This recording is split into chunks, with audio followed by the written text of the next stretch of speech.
Hey guys, I'm back again for day number 6, and then we'll do one more to get caught up for today. I'm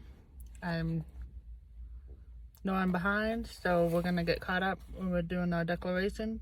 I declare 31 promises to speak over your life. So we're on day 6. I declare a legacy of faith over my life. I declare that I will store up blessings for future generations. My life is marked by excellence and integrity. Because I'm making right choices and taking steps of faith, others will want to follow me. God's abundance is surrounding my life today. This is my declaration. When you hear the word legacy, you probably think of what you will leave behind or how you will be remembered when you are gone. That's one way of thinking, but there is something even more significant. The scripture talks about how we can store up mercy for our children and future generations.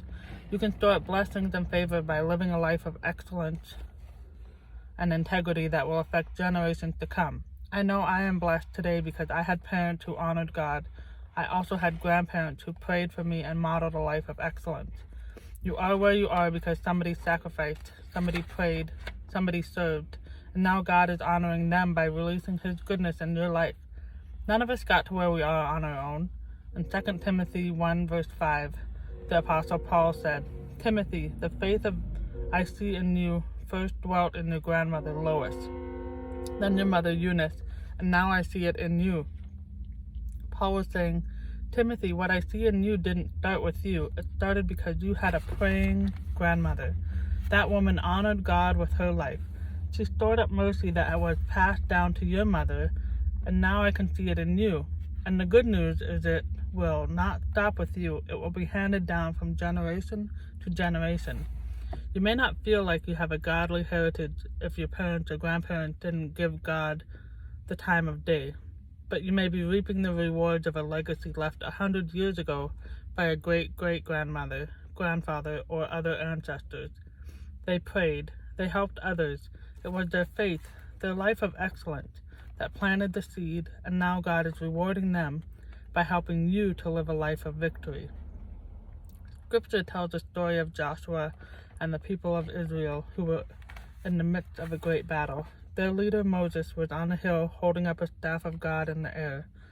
As long as Moses had his hands raised, Joshua and the Israelites would win. But when he grew tired and put his hands down, the enemy would start prevailing. Moses realized what was happening. He asked a couple men to help him keep his hands in air. But what I want you to see is Joshua was down there winning the battle. He did not realize the only reason he was winning was because Moses was on the hill holding up his hands. Without Moses doing his part, Joshua and the people of Israel would have been defeated. Your challenge is to live in such a way as to cause others to win. With every right decision you make, you are holding up your hands. You're making it easier on those who come after you. Every time you resist temptation, you are winning for your children. Every time you are kind and respectful. Every time you help someone in need. Every time you come to church, serve, and give, you are storing up mercy. It may be for your children, for your grandchildren, or even 100 years from now for somebody in your family line who will experience God's goodness because of the life you've lived. I hope that blesses you today and be the impact you want to see in the world. Have a good one. We'll see you next time. Bye.